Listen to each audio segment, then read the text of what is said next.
Bienvenue à l'histoire de l'Ordre de Saint-Lazare au Canada.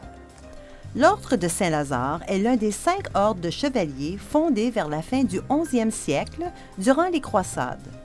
Il a adopté pour mission les soins aux lépreux dans un hôpital de Jérusalem.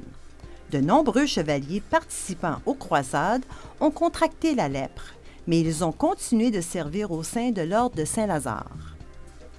Après les croisades, l'Ordre a repris racine en Europe et poursuivi sa mission de soigner les malades et les mourants, principalement les lépreux, qu'il avait entreprise en Terre sainte.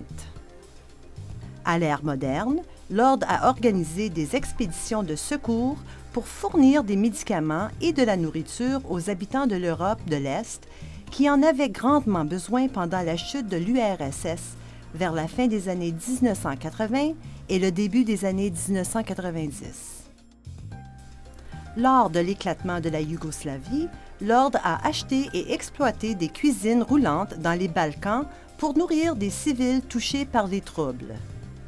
Aujourd'hui, l'Ordre au Canada poursuit 3 missions: le soulèvement de la lèpre, les soins palliatifs et le mouvement œcuménique.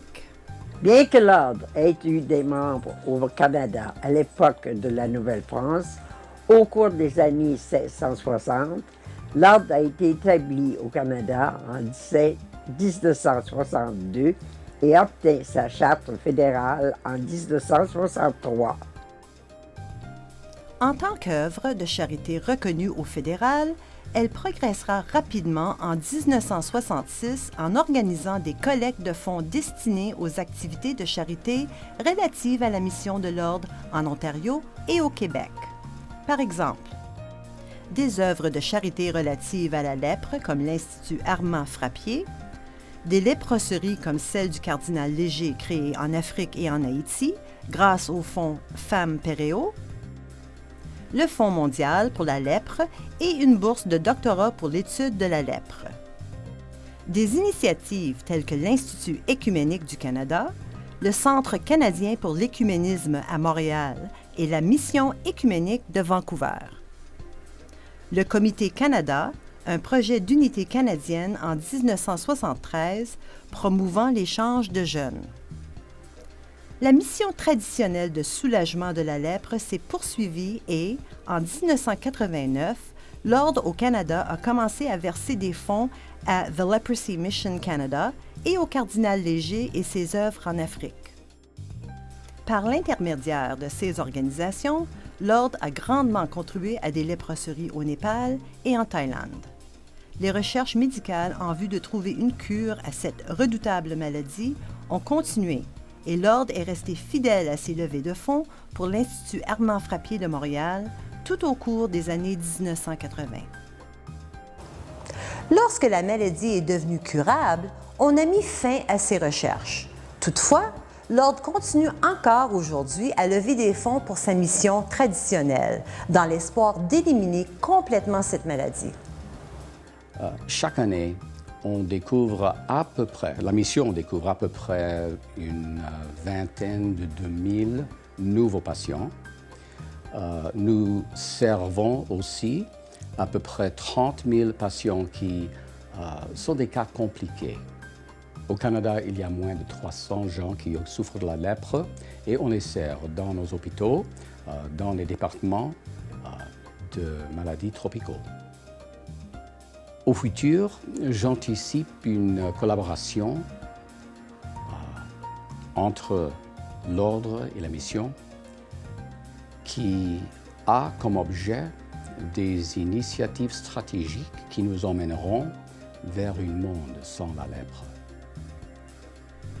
Dans le cadre d'autres initiatives, l'Ordre réagit par d'autres cueillettes de fonds aux catastrophes naturelles qui se produisent, notamment lors du tremblement de terre à Haïti.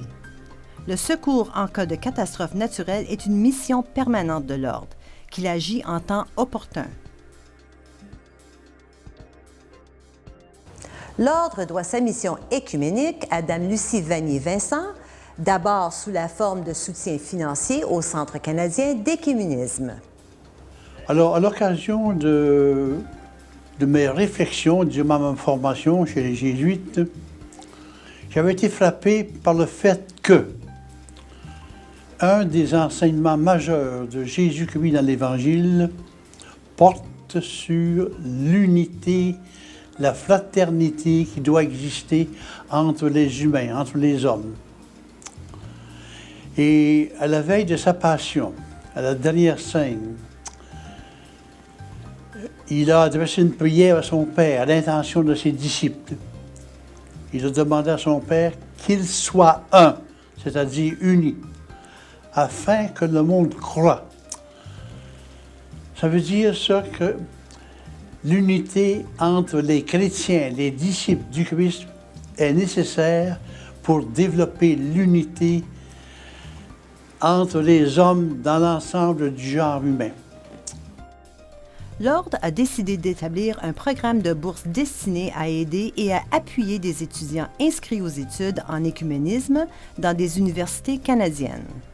Les étudiants qui ont reçu, en ont profité parce qu'ils ont fini leur programme d'études, sont sur le marché du travail et je pense qu'ils sont très reconnaissants de ce qu'ils ont reçu et pas seulement eux, mais c'est que les autres étudiants, parce qu'on a chaque année une activité reconnaissance où on dit merci aux bienfaiteurs qui nous donnent des bourses. Les étudiants reçoivent les bourses et les autres sont là, sont témoins, les professeurs aussi. Alors on sait que c'est là, donc tout le monde est très reconnaissant de cette possibilité d'avoir une bourse de plus. La première de ces bourses a été décernée à un étudiant de la Toronto School of Theology en 1996. Depuis, des milliers de dollars ont été versés à toute une gamme d'étudiants d'universités partout au Canada.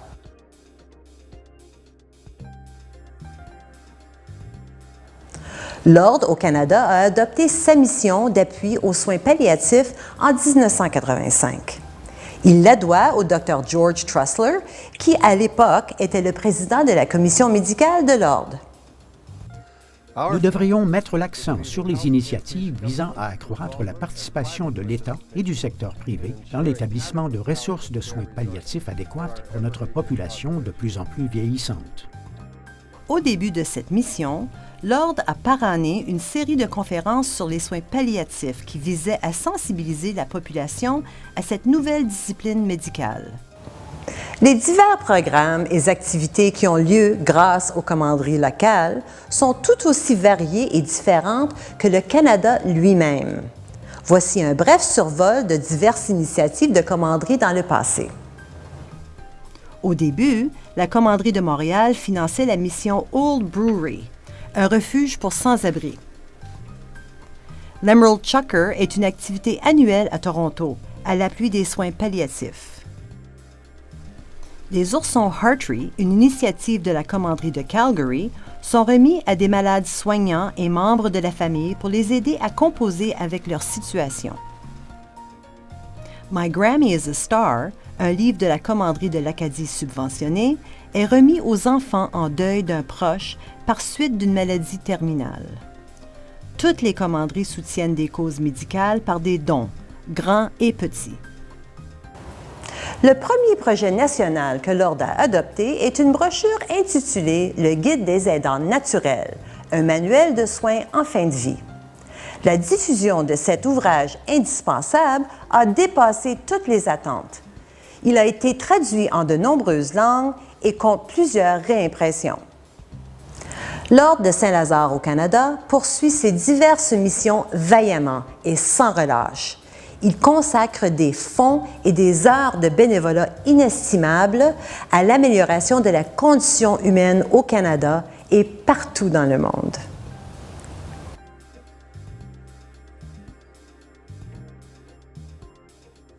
Au futur, j'anticipe une collaboration entre l'Ordre et la mission qui a comme objet des initiatives stratégiques qui nous emmèneront vers un monde sans la lèpre.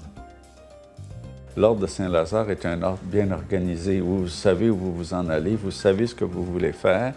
Et quand vous êtes venu à la faculté, vous ne nous avez pas dit « on a de l'argent, qu'est-ce que vous voulez faire avec ça ?» Vous avez dit « nous autres, on fait ci, comment on peut collaborer ensemble. Ça, c'est une chose claire.